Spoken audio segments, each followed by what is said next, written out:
Hey y'all, we're going to read chapters 48 and 49 today, and then I think we will finish it tomorrow. So then we'll start a new read aloud.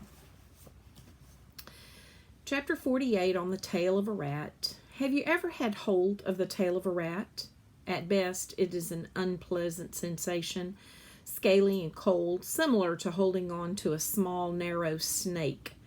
At worst, when you're dependent upon a rat for your survival, and when a part of you is certain that you're being led nowhere except to your death, it's a hideous sensation, indeed, to have nothing but a rat's tail to cling to.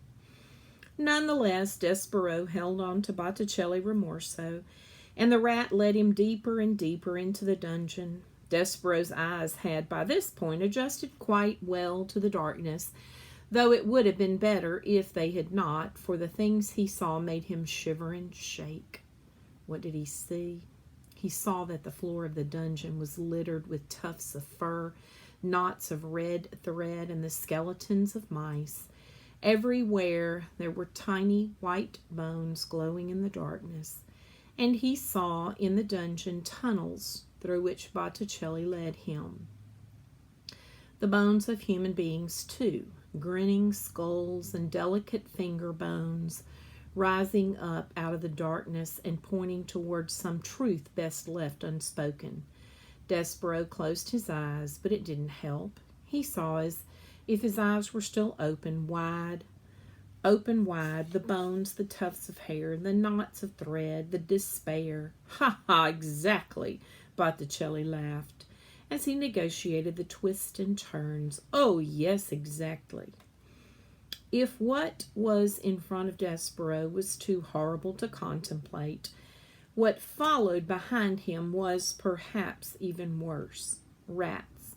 A happy, hungry, vengeful parade of rats, their noses up in the air, sniffing. Mouse, sang out one rat joyfully. Yes, oh, yes, mouse, agreed another, but something else too. Soup, called out another rat. Yes, soup, the others agreed. Blood, sang a rat. Blood, they all agreed together. And then they sang, Here, mousie, mousie, mousie. Here, little mousie. Botticelli called out to the other rats. Mine, he said. This little treasure is all mine, gentlemen and ladies. Please, I beg you, do not infringe on my discovery. Mr. Rimorso, said Despero. He turned and looked behind him and saw the rats, their red eyes and their smiling mouths. He closed his eyes again, and he kept them closed. Mr. Rimorso, he shouted. Yes, said Botticelli. Mr. Rimorso, said Despero. And he was crying now. He couldn't help it. Please, the princess. Tears, shouted the rats. We smell tears, Mousie, we do. Please, shouted Despero. Little friend, said Botticelli, little Despero Tilling, I promised you, and I will keep that promise. The rat stopped. Look ahead of you, he said. What do you see? Despero opened his eyes. Light, he said. Exactly, said Botticelli. Light. Chapter 49. What do you want, Miggery Sow? Again, reader, we must go backward before we can go forward. We must consider for a moment what had occurred with the rat and the serving girl and the princess down in the dungeon before Despero made his way to them. What happened was this. Roscuro led the pea and Mig deep into the dungeon to a hidden chamber, and there he directed Mig to put the princess in chains. Gore, said Mig, she's going to have a hard time learning her lessons if she's all chained up like. Do as I say, said Roscuro. Maybe, said Mig, before I lock her up, her and me could switch outfits, so we could start in already with her being me and me being a princess. Oh, yes, said Roscuro, certainly, a wonderful idea, Miss Miggery. Princess, take off your crown and give it to the serving girl. The pea sighed and took off her crown and handed it to Mig, and Mig put it on, and it slid immediately right down her small head, and came to rest quite painfully on her poor abused ears. It's a biggish thing, she said, and painful like. Well, well, said Roscuro. How do I look? Meg asked, smiling at him.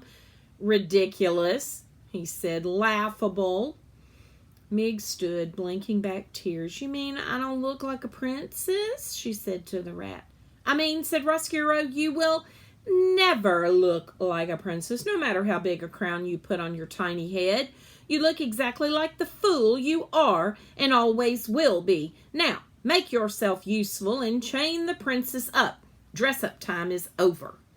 Meg sniffed and wiped out her tears and then bent to look at the pile of chains and locks on the floor. And now, princess, he said, I'm afraid that the time for your truth has arrived. I will now tell you what your future holds. As you consigned me to darkness, so I consign you to a life spent in the dungeon. Meg looked up. Ain't she going upstairs to be a serving maid? No, said Roscuro. Ain't I going to be a princess then?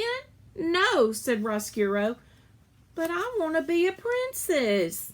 No one, said Roscuro, cares what you want.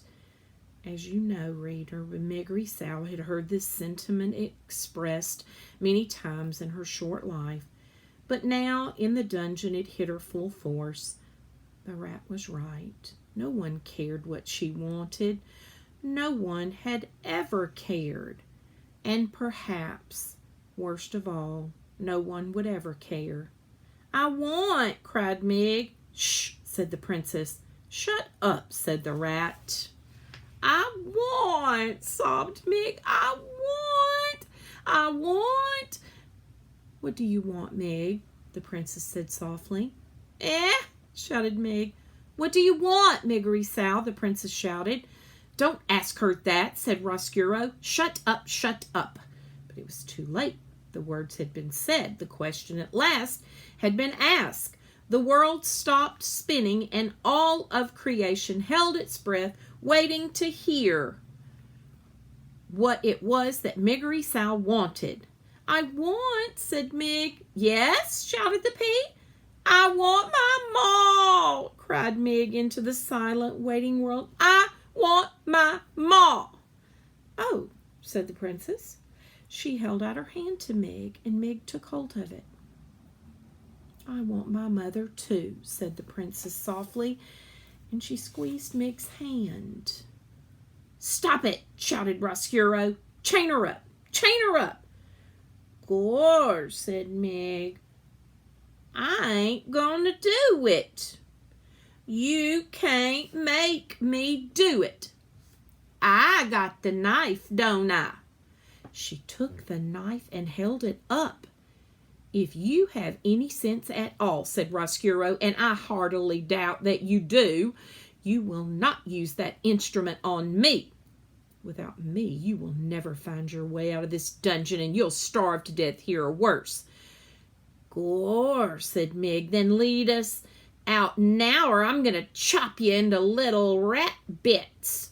No, said Roscuro, the princess shall stay here in the darkness, and you, Meg, will stay with her. But I want to go upstairs, said Meg. I'm afraid we're stuck here, Meg, shouted the princess, unless the rat has a change of heart and decides to lead us out. There'll be no change of heart, said Roscuro, none. Gore, said Meg. She lowered the knife. And so the rat and the princess and the servant girl sat together in the dungeon as, outside the castle, the sun rose and moved through the sky and sank to the earth again, and night fell. They sat together until the candle had burned out and another one had to be lit.